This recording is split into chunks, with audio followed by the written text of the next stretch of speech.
بسم الله الرحمن الرحيم. المقصد الثاني في المنصوبات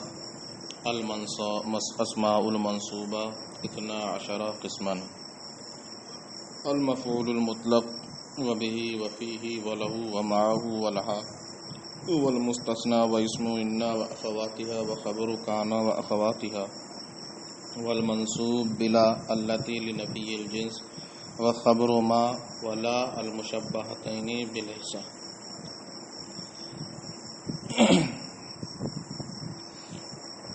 عزیز طلباء، السلام علیکم ورحمۃ اللہ وبرکاتہ. آج کا سبق آپ کے سامنے جاری ہے. پیچھے آپ نے بہت پیچھے ایک جگہ اسم معرب کی تفصیل شروع کی تھی، تو انہوں نے فرمایا تھا کہ ہم اس کے احکام ایک مقدمہ 3 باب اور ایک خاتمے میں بیان کریں گے. پہلے باب میں مرفوعات کا بیان تھا، اب دوسرے باب میں منصوبات کا بیان شروع کرتے ہیں. منصوبات یعنی وہ اسماء جو حالت نسبی میں ہوں. یہ 12 ہیں. 5 تو مفاعیل ہو گئے جن کو کہتے ہیں مفاعیل خمسہ: مفعول مطلق، مفعول بہ، مفعول فی، مفعول لہو، مفعول معہ. یہ جو بہ، فیہ، لہو، معہ لکھا ہے یہی ہے مفعول بہ، مفعول فی، مفعول لہو، مفعول معہ. حال، تمیز، مستثنی، انا اور اس کے اخوات کا اسم یعنی حروف مشبہ بالفعل کا اسم. اس کی خبر کے بارے میں آپ نے مرفوعات میں پڑھ لیا کہ خبر مرفوع ہوگی تو اسم کیا ہوگا؟ منصوب ہوگا. کانا اور اس کے اخوات کی خبر یعنی افعال ناقصہ کی خبر، اسم اس کا مرفوع ہوگا تو خبر کیا ہوگی؟ اس کی منصوب ہوگی. لائے نفی جنس کا اسم والمنصوب بلا، اور وہ اسم جو لا کے ذریعے جس کو نسب دیا گیا ہو، اور وہ لا جو جنس کی نفی کے لیے آتا ہے. میں نے پیچھے بتایا تھا لا رجل فی الدار، ما ولا مشابہ بلیسا کی خبر. یہ کل 12 اسماء منصوبات ہیں جو حالت نسب میں بیان ہوں گے، حالت نسب میں واقع ہوں گے.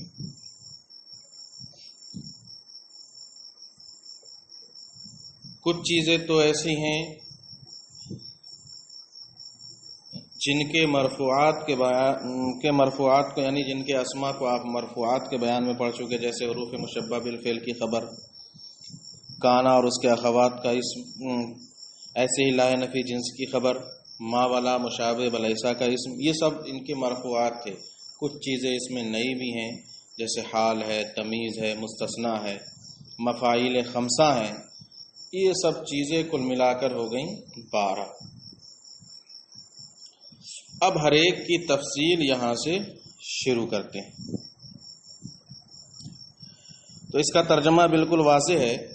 اسماء منصوبہ 12 ہیں، 12 قسم کے ہیں: مفعول مطلق، مفعول بہ، مفعول فی، مفعول لہو، مفعول معہ، حال، تمیز، مستثنی، انا اور اس کے اخوات کا اسم، کانا اور اس کے اخوات کی خبر، لا نفی جنس کا اسم، ما ولا مشابہ بلیسا کی خبر. فصل: المفعول المطلق وهو مصدر بمعنى فعل مذکور قبلہ ويذكر للتأكيد كضربت ضربا او لبيان النوع كجلست جلسة القارئ او لبيان العدد كجلست جلسة او جلستين او جلسات.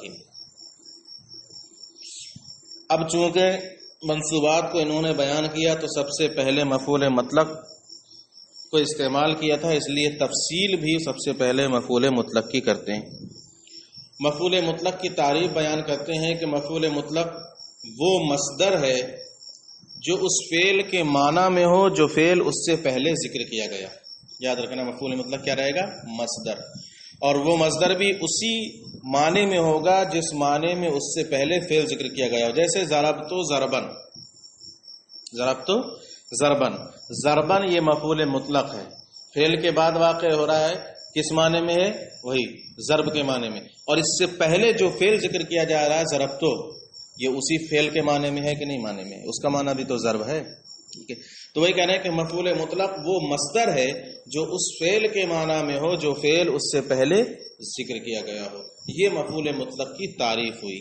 آگے دیکھیے مفعول مطلق کی قسم. مفعول مطلق کی 3 قسمیں ہیں. مفعول مطلق تاکیدی، مفعول مطلق نوعی، مفعول مطلق عددی. یعنی مفعول مطلق یا تو تاکید کے لیے آئے گا یا بیان نوع کے لیے آئے گا، کسی قسم کو بیان کرنے کے لیے، یا پھر عدد تعداد بتانے کے لیے آئے گا. پہلے کی مثال جیسے ضربت ضربن، میں نے خوب مارا، کس کے لیے ہے مفعول مطلق؟ یہاں تاکید کے لیے. دوسرے کی مثال بیان نوع، کوئی قسم بیان کرنے کے لیے، جیسے جلست جلست القاری، میں قاری کے بیٹھنے کی طرح بیٹھا. تو یہاں پر جو جلستن ہے یہ کس معنی میں ہے؟ ایک خاص قسم کے بیٹھنے کو بیان کرنے کے لیے کہ میں قاری کے بیٹھنے کی طرح بیٹھا. تو یہ بیان نوع کے لیے ہے. اور ایسے ہی بیان عدد کے لیے جیسے جلست جلستن، میں ایک بار بیٹھا، یا جلست جلستین، میں 2 بار بیٹھا، یا جلست جلسات، میں کئی بار بیٹھا. تو یہاں پر جو مفعول مطلق ہے یہ کس کے لیے ہے؟ بیان عدد کے لیے. تو مفعول مطلق یا تو تاکید کے لیے ہوگا، یا بیان نوع کے لیے ہوگا، یا بیان عدد کے لیے ہوگا. ملا مفعول المطلق وہو مصدر بمعنی فعل. مفعول مطلق وہ مصدر ہے جو ایسے فعل کے معنی میں ہو، مذکور قبلہ، جو فعل اس مفعول مطلق سے پہلے ذکر کیا جائے. وَيُذْكَرُ لِلتَّاكِيد، مفعول مطلق کبھی تاکید کے لیے ذکر کیا جائے گا جیسے ضربت ضربن، یا بیان نوع کے لیے جیسے جلست جلست القاری، یا بیان عدد کے لیے جیسے جلست جلستن او جلسات جلستین او جلساتن. وقد يكون من غیر لفظ الفعل المذکور نحو قعدت جلوسا وانبت نباتا. ایک فائدہ یہاں اور بیان کر رہے ہیں کہ عام طور پر تو مفعول مطلق اسی لفظ سے آئے گا جس لفظ سے پیچھے فعل ذکر کیا گیا ہو. جیسے آپ نے پڑھا ضربت ضربن، تو ضربن ہے اور کس سے آیا؟ پیچھے جو فعل ذکر کیا گیا ضربت. ایسے ہی جلست جلستن کس سے آیا؟ اسی جلست سے. تو عام طور پہ تو قاعدہ یہ ہے کہ مفعول مطلق اسی لفظ سے آئے گا جس لفظ سے فعل ہو، لیکن کبھی کبھی اس کے برعکس بھی ہوگا، یعنی مفعول مطلق کسی اور لفظ سے آئے گا اور فعل کسی اور لفظ سے آئے گا. جیسے قعدت جلوسن، تو قعدہ یقعدو کا معنی بھی بیٹھنا ہوتا ہے، اور جلسہ یجلسو کا معنی بھی کیا ہوتا ہے؟ بیٹھنا. تو لہذا جلوسن مفعول مطلق ہے لیکن ما قبل والے فعل کے لفظ سے نہیں آیا، بلکہ مفعول مطلق دوسرے لفظ سے آیا لیکن معنی میں ایک ہی ہے. ایسے ہی انبتا نباتن، تو نبات یہ انبت سے نہیں ہے لیکن چونکہ معنی ایک ہے البتہ لفظ دونوں کا کیا ہے؟ مختلف ہے. کہتے ہیں کہ کبھی مفعول مطلق فعل مذکور کے لفظ کے غیر سے آتا ہے، جیسے قعدت جلوسا وانبتا نباتا. وقد يحذف فعله لقيام قرينة جوازا كقولك للقادم خير مقدم اي قدمت قدوما خير مقدم، ووجوبا سماعا نحو سقيا وشكرا وحمدا ورايا اي سقاك الله سقيا وشكرتك شكرا وحمدتك حمدا ورعاك الله رايا.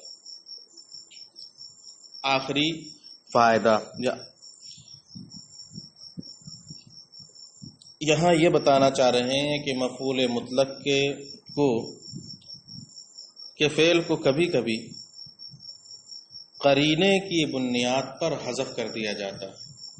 کس کی بنیاد پر حذف کیا جاتا ہے؟ قرینے کی بنیاد. اب حذف کی 2 صورتیں ہیں، کبھی یہ حذف جوازن ہوگا اور کبھی یہ حذف وجوبن ہوگا.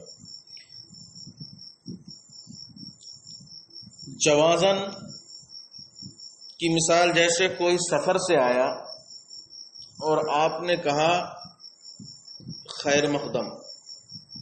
کوئی سفر سے آیا، کہیں سے آیا اور آپ نے کہا خیر مقدم، تو یہاں پر خیر مقدمن کہنا یہ حقیقت میں مفعول مطلق ہے.